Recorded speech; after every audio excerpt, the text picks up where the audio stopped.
The transport shuttle doors opened with a soft hiss and took her first step onto Station 7.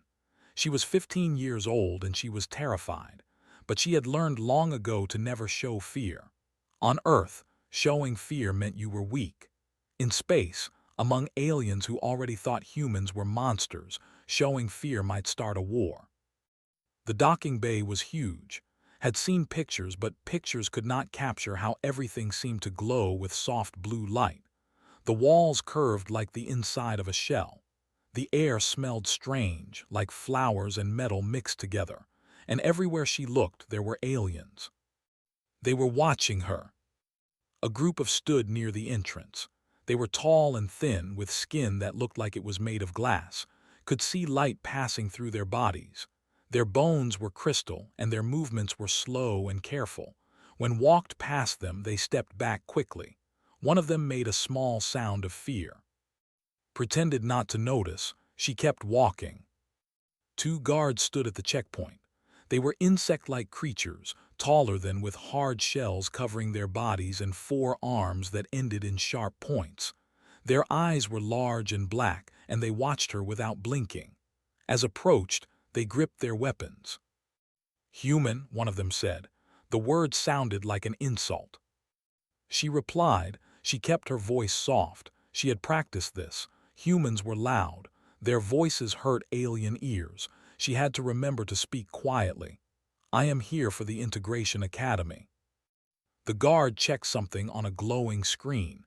Then it looked at her again with those cold black eyes. "You are the first of your kind to attend.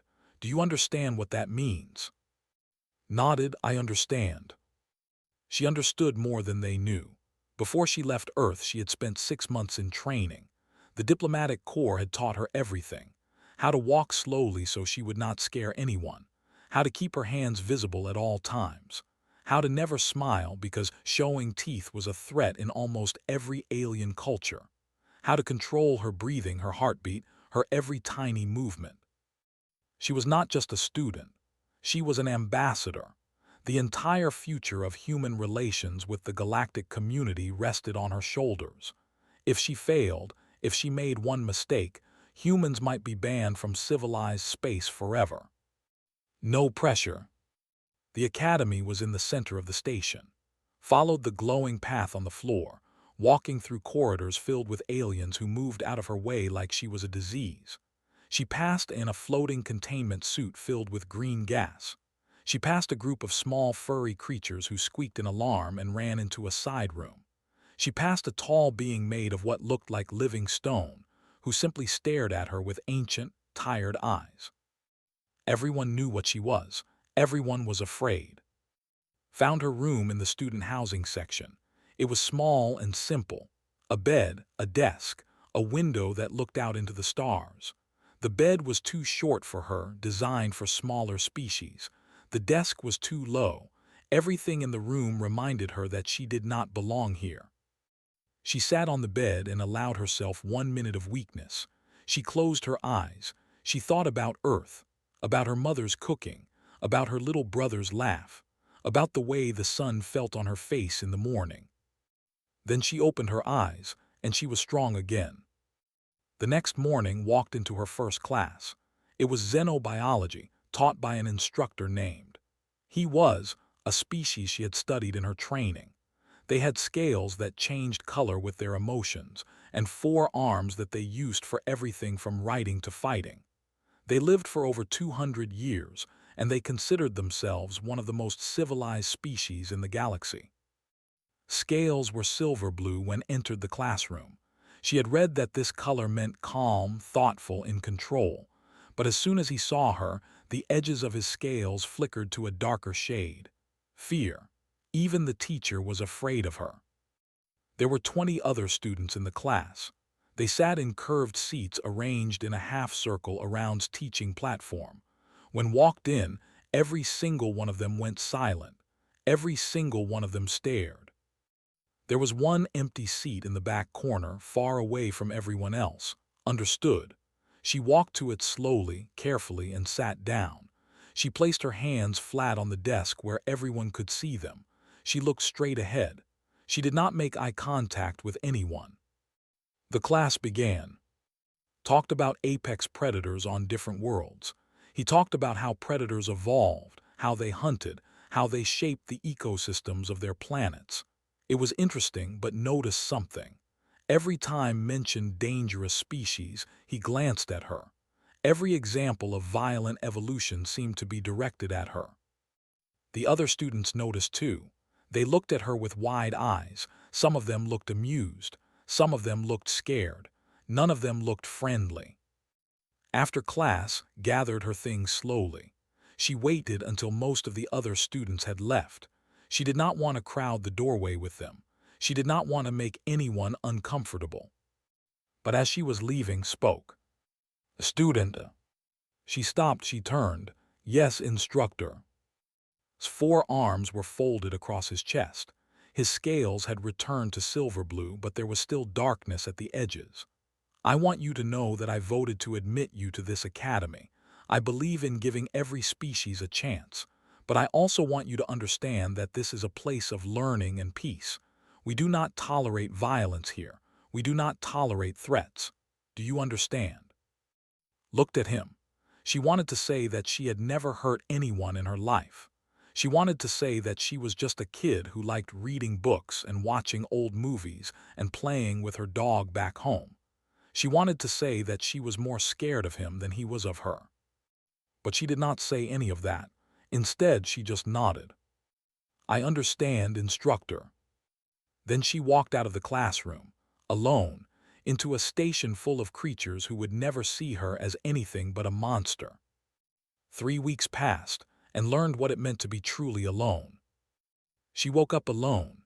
She ate alone in the corner of the food hall at a table that no one else would use because she had touched it. She walked to class alone, through corridors that emptied as she approached.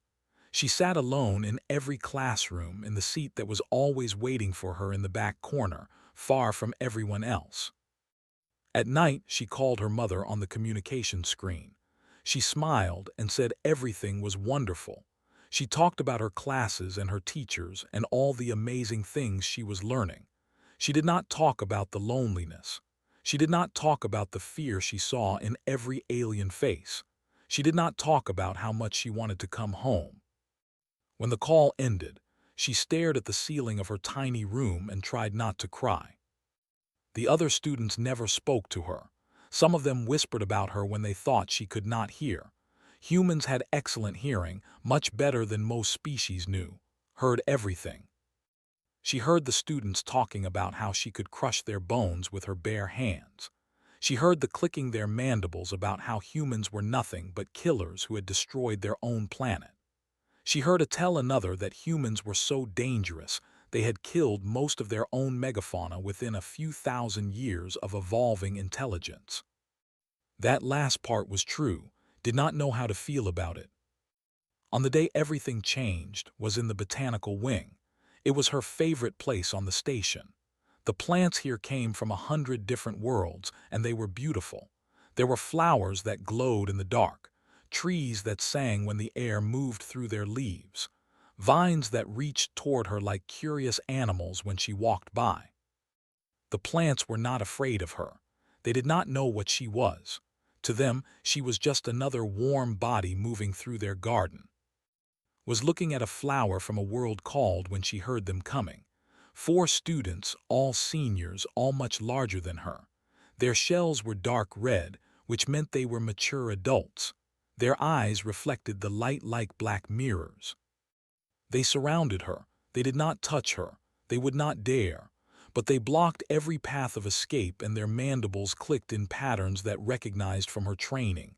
Aggression, dominance, threat. "Human," the largest one said, "you should not be here." Kept her voice calm. "I am a student. I have the right to be here." "You have no rights," another one clicked. "You are a predator, a monster. Your species should never have been allowed into civilized space." "Your presence here is an insult," a third one added. "Every day you walk these corridors, you remind us that the galaxy is not safe. You remind us that somewhere out there is a world that creates things like you." Said nothing. She stood very still, her hands at her sides, her eyes looking at the ground. She had been trained for this. She knew what to do. Do not react. Do not respond to threats with threats. Absorb the hostility like water absorbing a stone. Let it sink into you and disappear. Look at her, the largest one said with disgust. She does not even deny it. She knows what she is. Maybe we should show her what happens to predators on civilized worlds, another suggested. Maybe we should teach her a lesson she will not forget. His heart beat faster. Her muscles tensed. Deep inside her brain, something very old and very powerful woke up. It was the thing that had kept her ancestors alive for millions of years. It was the thing that had made humans the most successful predators on one of the deadliest planets in the galaxy. Fight or flight, kill or run, survive at any cost. But pushed it down, she breathed slowly. She remembered her training, she remembered why she was here. She was an ambassador, she could not fail, she would not fail. After what felt like forever, the grew bored. They had wanted a reaction. They had wanted her to snap, to growl, to confirm everything they believed about humans. When she gave them nothing, they did not know what to do.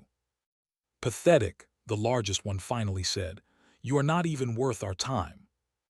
They left, stood alone in the botanical garden, surrounded by glowing flowers and singing trees, and she trembled, not from fear, from the effort of holding herself back, from the cost of being gentle when every cell in her body screamed for violence. The next day in instructor's class, something was different, looked at her more often. His questions were sharper, his tone was colder. Did not know it, but someone had told him about the incident in the botanical wing. Someone had told him that the human had been threatened by 4 students and had done nothing. Some teachers would have been impressed by her restraint. Was not. He saw her stillness as something sinister. He saw her calm as the patience of a predator waiting for the right moment to strike. He was afraid, and his fear made him cruel. Today we will discuss apex predator adaptations, he announced. The methods by which dangerous species dominate their ecosystems. He looked directly at. Perhaps our Terran student can offer some insight. After all, her species exemplifies the subject matter. The class turned to look at her. 20 pairs of alien eyes, all waiting to see what the monster would do. Answered the question.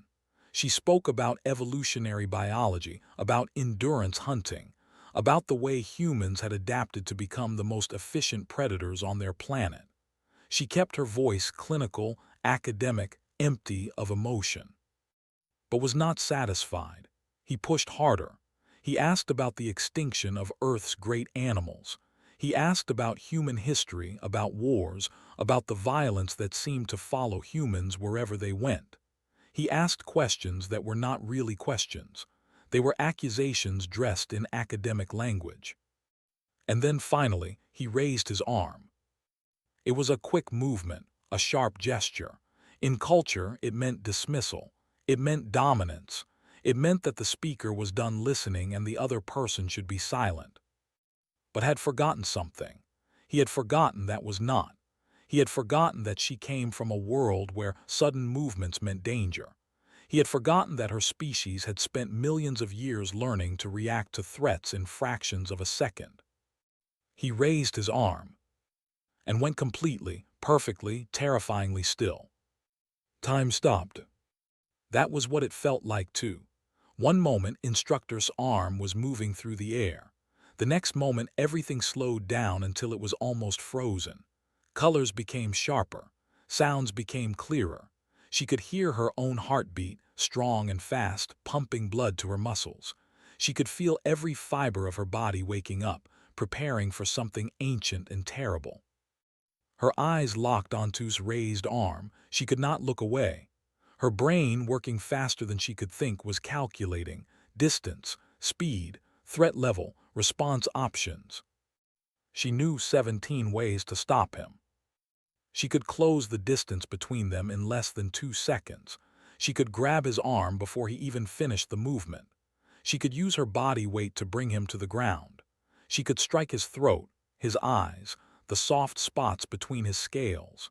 She could break his primary arm at the joint.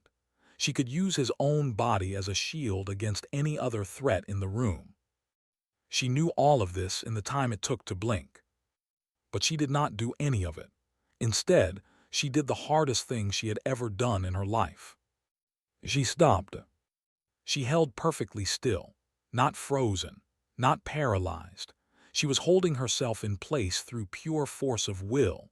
Every muscle in her body was ready to explode into motion, and she was refusing to let them.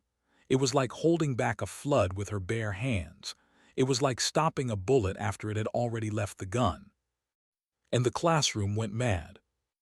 The student closest to saw the stillness and panicked. She did not understand what she was seeing. All she knew was that the human had stopped moving, stopped breathing, stopped being anything except a statue of coiled violence. The jumped from her seat and tried to run, but in her terror, she moved too fast. Her crystalline bones could not handle the sudden force. Her arm hit the edge of her desk, and it shattered like glass. She screamed. The sound was high and sharp like breaking crystal. Across the room, a containment suit began blaring alarms. The creature inside was releasing stress hormones so quickly that its own atmosphere was becoming toxic. The suit's systems could not keep up. Green gas swirled behind the transparent face panel, and the eyes rolled back in its head. Two students pressed themselves against the back wall, their mandibles clicking so fast it sounded like static. One of them fainted, its body going limp and sliding to the floor with a hollow thud. The other students were screaming, crying, trying to escape. They pushed toward the door, climbing over each other in their desperation to get away from the human who had become a statue. But did not move. His arm was still raised. His scales had gone completely dark, a color that had never seen in any training material. It was beyond fear. It was the color of someone who had looked into their own death and seen it looking back. He understood now. He finally understood. He had raised his arm at a human. He had made a sudden, threatening movement toward a creature from one of the deadliest planets in the known galaxy. And now he was seeing what happened when a human's survival instincts activated. But that was not the truly terrifying part. The terrifying part was that she was not attacking. She was not running. She was just still, impossibly, horribly still, and realized that this stillness was not weakness. It was not submission. It was control. She was choosing not to act. In that moment, understood something that would change him forever. This human child, this 15-year-old student, was experiencing what her species called the fight or flight response. Her body was flooded with adrenaline. Her muscles were ready for violence. Every ancient instinct was screaming at her to attack, to defend, to survive. And she was simply saying no. She was holding back the full power of a predator through nothing but willpower. She was refusing to obey millions of years of evolution. She was choosing, in this moment, to be something other than what nature had made her. Had never seen anything so terrifying. He had also never seen anything so beautiful. Slowly, carefully, he lowered his arm.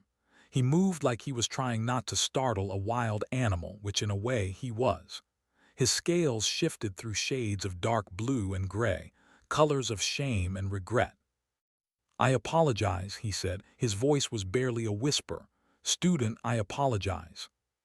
For a long moment, nothing happened.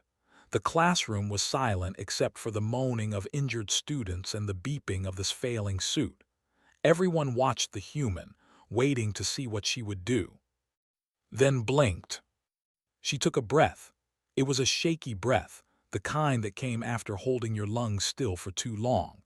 The terrible stillness left her body, and suddenly she was just a girl again.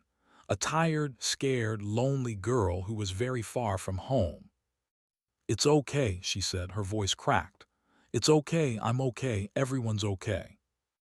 She looked around the classroom at the chaos she had caused without moving a single muscle. She saw the crying over her broken arm. She saw the sprawled unconscious on the floor. She saw the being carried out by emergency responders who had burst through the door. She saw fear in every eye, and something inside her broke. "I'm sorry," she whispered. "I'm so sorry, I didn't mean to, I just—" She could not finish.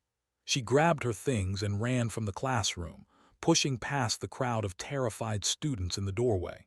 She ran through the corridors of the station, past aliens who scrambled out of her way, past guards who reached for their weapons. She ran until she reached her tiny room, and then she collapsed on her bed and cried until she had no tears left. She had failed. She had scared everyone. She had proven that humans were exactly what the galaxy thought they were. She wanted to go home. But home was very far away, and she was all alone. The Academy board met in an emergency session that night. 12 beings sat around a curved table made of polished stone.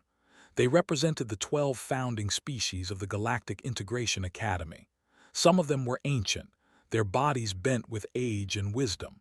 Some of them were young, chosen for their sharp minds and new ideas. All of them were afraid. The centerpiece of the table was a holographic display showing footage from instructors' classroom. They had watched it 7 times already. They were about to watch it again. "Play it from the beginning," said Director, the Academy's head of. She was a species that looked like a cross between a spider and a flower. Her many eyes reflected the blue light of the hologram. The recording began. They watched Ask his questions.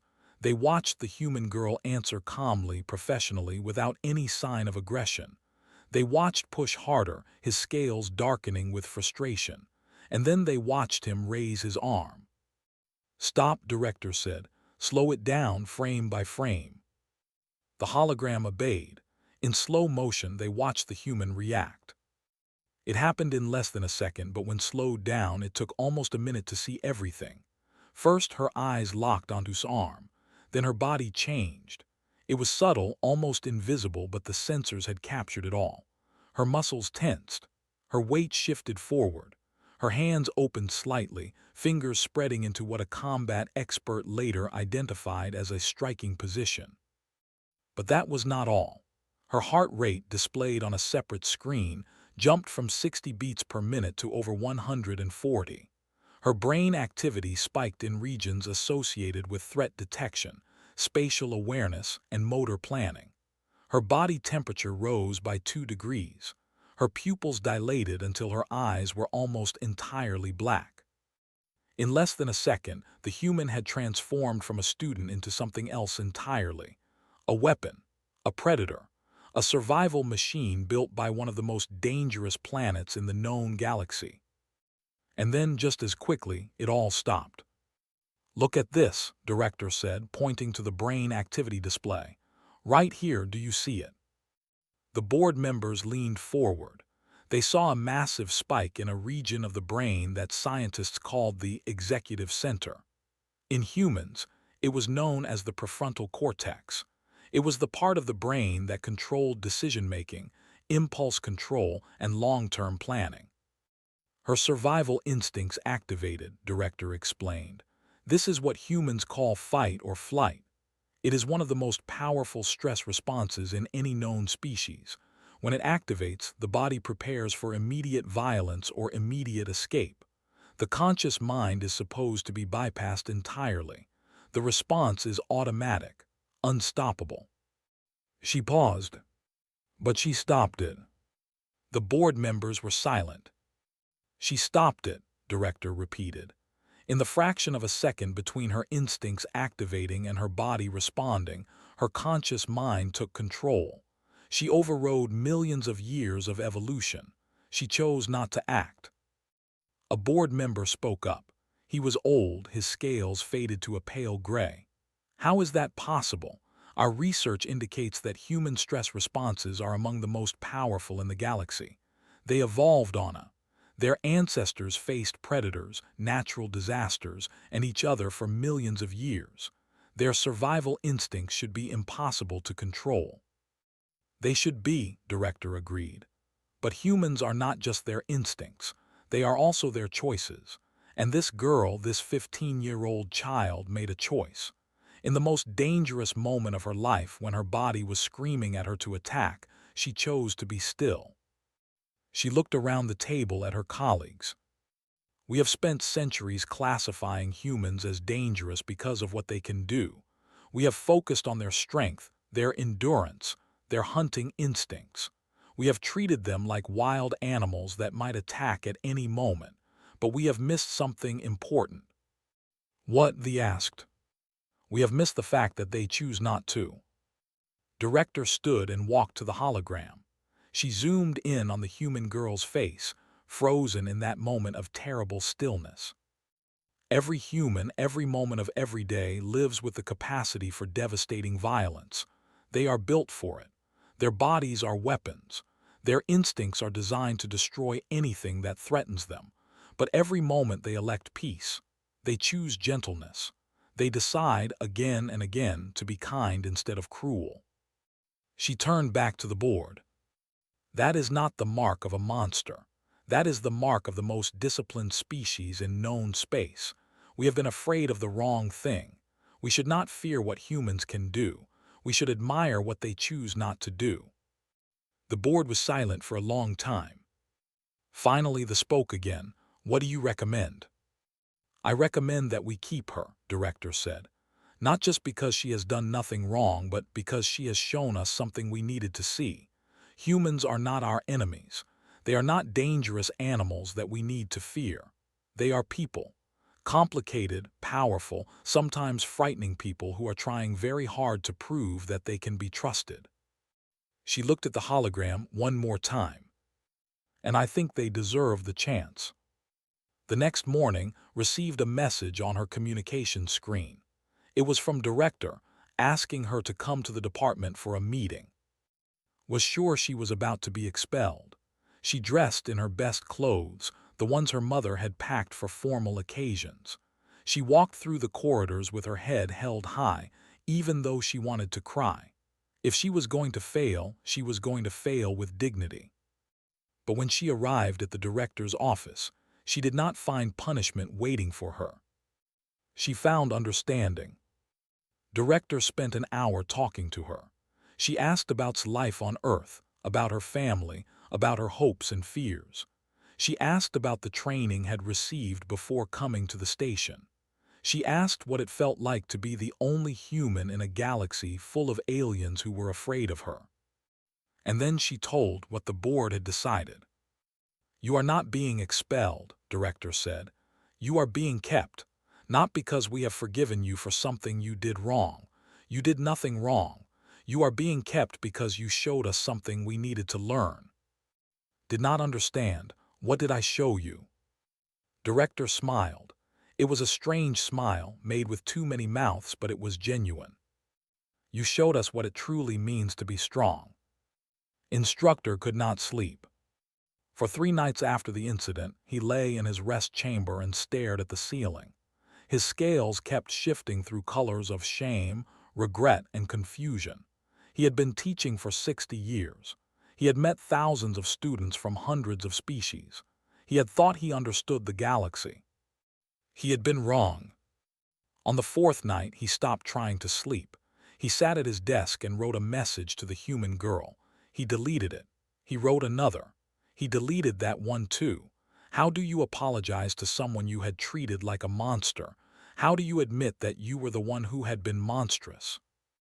In the end, he simply asked her to meet him in his office. Arrived the next morning. She was wearing her academy uniform and her hair was pulled back in a simple style. She looked tired. She looked scared. But she also looked determined, like someone who had decided to face whatever was coming without running away. Stood when she entered. For a moment they just looked at each other, the predator and the prey, except was no longer sure which one was which. Then he did something he had never done for any student in 60 years of teaching. He lowered all 4 of his arms. He tilted his head back, exposing the soft scales of his throat. In culture, this was the deepest gesture of respect and submission. It meant, I trust you with my life. It meant, I was wrong and you were right. It meant, I am sorry. stared at him with wide eyes. "Instructor, you don't have to." "I do," said. His voice was rough. "I have to, because I was afraid of what you are, and I never stopped to consider who you are." He straightened, but his scales remained soft colors of humility. "I have studied predator species for most of my life. I thought I understood them. I thought I understood you. But I was looking at the wrong things. I was looking at your teeth and your muscles and your hunting instincts. I was not looking at your heart." He walked to the window of his office. Outside, the stars burned cold and distant against the black void. "You have more control in one moment of crisis than I have demonstrated in 60 years of teaching," he said. "When I raised my arm, you could have killed me. Your body wanted to. Your instincts demanded it, but you chose something different. You chose to be still. You chose to be gentle. You chose to be better than what nature made you." He turned back to face her. "The failure here was mine, not yours, never yours." Was crying. She tried to stop, but she could not. The tears ran down her face and she let them fall. "I thought I had ruined everything," she said. "I thought I had proven that humans were dangerous. I thought everyone would hate us forever because of what I did." Shook his head. "What you did was extraordinary. You showed us that humans are not dangerous because they are violent. Humans are remarkable because they have chosen to be gentle. Every day, every moment, you make that choice. You carry the power of it inside you, and you use it to be kind." He walked toward her and stopped just out of arm's reach, close enough to show trust, far enough to show respect. "I am sorry," he said. "I am sorry for the way I treated you. I am sorry for the fear I let control me. And I am grateful, truly grateful, that you were stronger than me when it mattered." Wiped her eyes. She looked at the old teacher and she saw something she had never expected to see. She saw understanding. She saw respect. She saw the beginning of something that might someday become friendship. "Thank you," she said. Word spread through the station like fire. The story of the human girl who did not move became legend. Students whispered about it in the corridors. Teachers discussed it in their meetings. Scientists wrote papers about it. News services across the galaxy picked it up and broadcast it to trillions of beings on thousands of worlds. The human did not attack. The human chose peace. The human was stronger than her instincts. And slowly, carefully, things began to change. When walked into class the next week, something was different. The back corner seat, the one that had been her lonely prison for weeks, was no longer empty around her. A student was sitting in the seat next to it. It was the same whose arm had shattered during the incident. Her arm was healed now, wrapped in a soft cast that would come off in a few days. She looked nervous. She was trembling slightly, but she was there. "Is this seat taken?" she asked. Stared at her. "You want to sit next to me?" "I want to try," they said. "I was afraid before. I am still afraid. But I think maybe I was afraid of the wrong things. I think maybe I should be more afraid of being alone than of being near you." Smiled, she could not help it. She forgot all her training about not showing teeth. She just smiled, wide and bright and human. The flinched, then she laughed. It was a strange sound, like wind chimes in a storm, but it was genuine. "Your smile is terrifying," she said, "but I think I like it." As the class filled up, other students began to move closer. I asked to borrow notes. I invited her to study together. Even the students who had tormented her in the botanical garden kept their distance but nodded at her with something that might have been respect. Watched from his teaching platform. His scales were a warm shade of blue that had never seen before. She did not know what it meant, but she thought it might be something like hope. That night called her mother. She did not pretend that everything was wonderful. She told the truth. She told her mother about the loneliness and the fear and the incident that had almost destroyed everything. And then she told her about what had happened after. Her mother cried. Her little brother shouted in the background about how cool his sister was. Her father, who almost never showed emotion, told her he was proud of her. "You did it," her mother said. You showed them who we really are. Shook her head. I just showed them who I am. They have to decide for themselves what that means about all of us. After the call ended, she lay on her bed and looked out the window at the stars.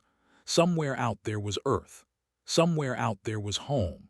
But for the first time since arriving at Station 7, did not feel so far away from it. She was still the only human on the station. She was still different, still strange, still frightening to many of the beings around her. But she was no longer alone. And that made all the difference. The next morning, she walked into the food hall and sat at her usual table. Within minutes, 3 other students had joined her. They talked about classes and teachers and the strange foods that different species ate. They laughed at jokes that did not always translate perfectly. They were awkward and uncertain and trying very hard. They were becoming friends. Looked around the table at the with her crystal bones, the with his clicking mandibles, the floating in her suit of green gas. They were nothing like her. They came from worlds that could not be more different from Earth. Their bodies, their minds, their histories were completely alien. But they were sitting with her. They were talking to her. They were seeing her, really seeing her for the first time. And realized something important. This was how peace was made, not with treaties or laws or grand speeches. Peace was made one moment at a time, one choice at a time, one act of courage at a time. It was made by a human girl who chose to be still when everything inside her screamed for violence. It was made by a student who sat down next to the thing she feared most. It was made by an old teacher who admitted he was wrong. Peace was hard. Peace was scary. Peace was the most difficult thing in the galaxy. But it was possible. Smiled again, and this time nobody ran.